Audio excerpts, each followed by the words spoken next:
Salut et bienvenue. Aujourd'hui je vais faire un petit bricolage un peu dangereux. C'est de mettre un taille-haie sur une perche. Une perche qui fait à peu près 3 mètres de long, peut-être un peu moins. Alors au début j'avais trouvé un bon bout de bois qui était pas trop lourd, mais là après je me suis souvenu que j'avais une ancienne perche qui servait de cisaille. Et le truc il a pas tenu longtemps, mais j'ai gardé quand même la perche télescopique. Je l'ai là. Voilà la perche télescopique.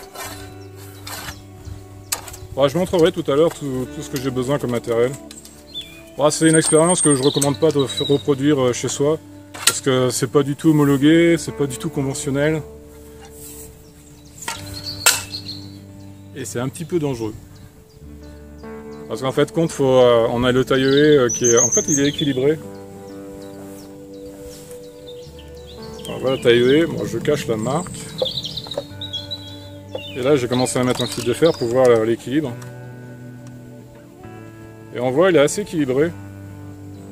Je sais que vu la couleur, les gens ils ont reconnu de ce que c'est, un peu comme marque. Au niveau de la poignée, il est assez équilibré. Alors on va pouvoir l'orienter comme ça, avec le cul.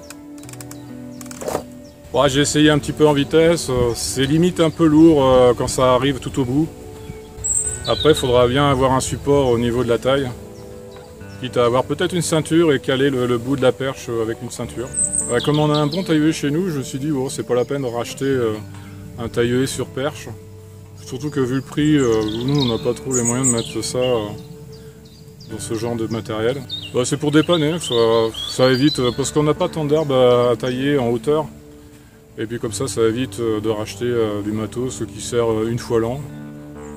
Ça fait, j'en ai vu les 3/4, c'est à 200 €. Après si on met moins cher, le truc à mon avis il va péter au bout d'un quart d'heure. On va essayer ça. C'est pas sûr que ça fonctionne. Alors voilà l'arbre qu'on doit tailler. On va essayer de lui faire une forme de boule. C'est surtout dans les grandes lignes parce qu'il n'y a pas les feuilles qui ont poussé partout.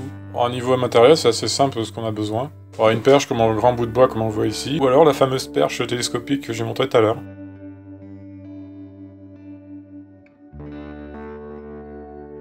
Ensuite le fameux taille-haie. Et pour l'attacher, on aura besoin d'un fil de fer et d'une pince à couper. Maintenant, il n'y a plus qu'à attacher la perche avec le fil de fer sur la poignée principale. Et je me sers en même temps de l'attache pour appuyer sur la poignée.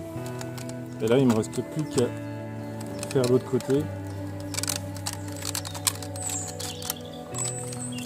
On va essayer de mettre un peu de mou. Parce que j'ai essayé avec plus de mou, c'était trop pendant, et pour le rabattre après, pour le remettre horizontal, le taille-haie, c'était plus difficile.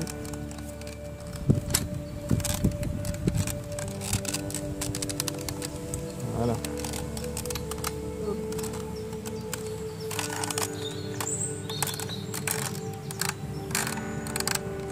C'est pas mal. Ensuite, il y a un petit bout de fil de fer qui sert à appuyer l'interrupteur sur la poignée. Parce qu'en fait, pour mettre en route le taille-haie électrique, il faut appuyer sur la grosse poignée de devant et ensuite sur la grosse poignée du milieu.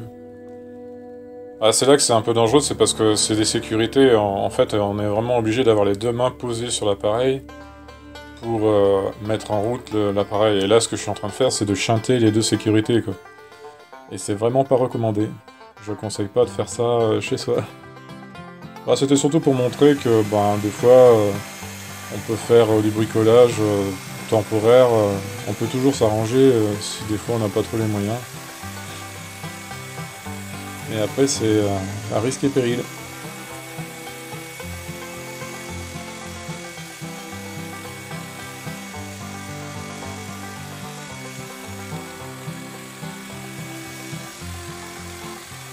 Ce qui est sympa c'est avec cette façon d'attacher sur la poignée principale, c'est que c'était plutôt bien équilibré. On pouvait le mettre horizontal ou après si on tire sur le fil qui était attaché sur la poignée, on pouvait le mettre incliné. Au début j'étais parti pour mettre un fil de fer sur la poignée du bas pour le tirer, et puis je me suis dit on n'a qu'à faire un nœud avec le fil électrique.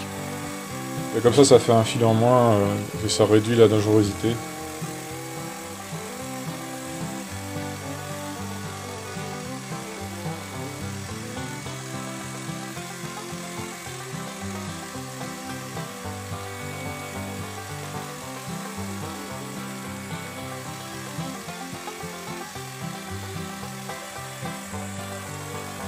Là, comme on peut voir, dès que je le descends, je coupe le courant tout de suite, j'évite de le laisser en route trop longtemps.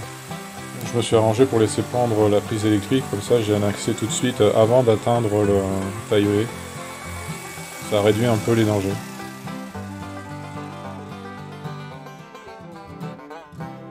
Mais c'est vrai que c'est pas recommandé d'avoir un taille-haie qui tourne tout seul comme ça en l'air. D'habitude on utilise un petit escapeau, et là l'arbre est devenu tellement grand que ça suffit pas. J'aurais pas été assez haut. Ouais, il y a de l'idée. Va falloir que j'arrive à aller plus en avant. Ouh, ça fait les biscuits tout. De temps en temps j'arrêtais le taille-haie et puis je me reculais pour voir un peu la forme générale.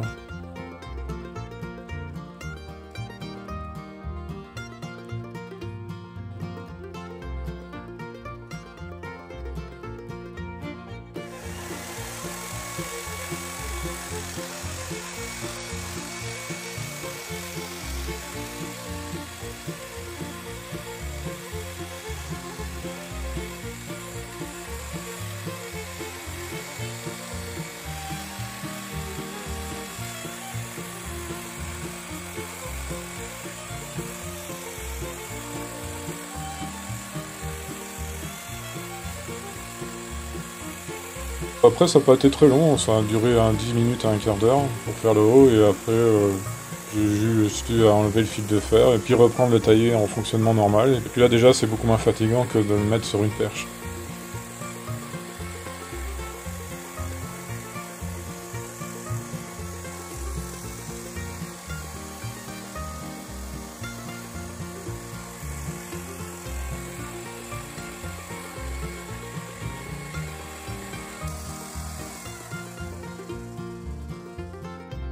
Une fois que c'est fini, toutes les branches, on les jette pas, on les laisse au pied de l'arbre.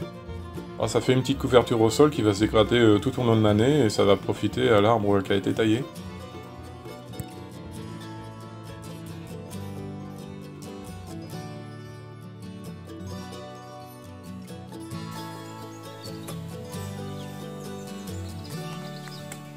Voilà, en gros c'est fini. On a taillé juste après sa floraison. Cet arbre-là, nous on appelle ça un arbre boule de neige. On l'a vu dans certaines vidéos, dans l'introduction, ça fait des grosses fleurs rondes blanches. Puis on s'est dit, tiens, ce serait sympa, petit à petit, chaque année, d'essayer de lui faire une forme arrondie, comme une boule.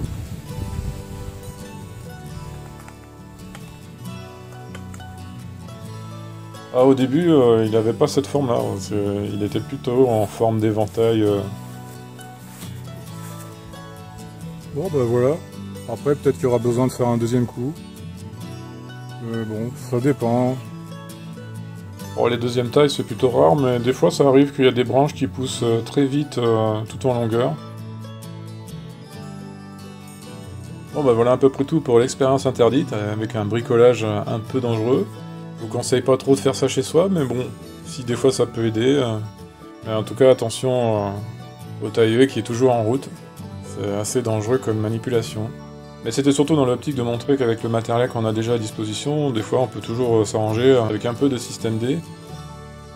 Parce que je pense qu'on va être amené de plus en plus chez soi à faire du bricolage de ce genre pour réaliser des choses, parce qu'on va avoir de moins en moins à disposition du matériel, parce que je trouve qu'il est de plus en plus cher. Et il va falloir qu'on trouve des solutions de plus en plus et qu'on se débrouille par nous-mêmes. Merci d'avoir regardé la vidéo, prenez soin de vous et à bientôt. N'oubliez pas le petit pouce vers le haut si vous avez aimé, et le partage et l'abonnement pour soutenir la chaîne. Merci, c'est cool.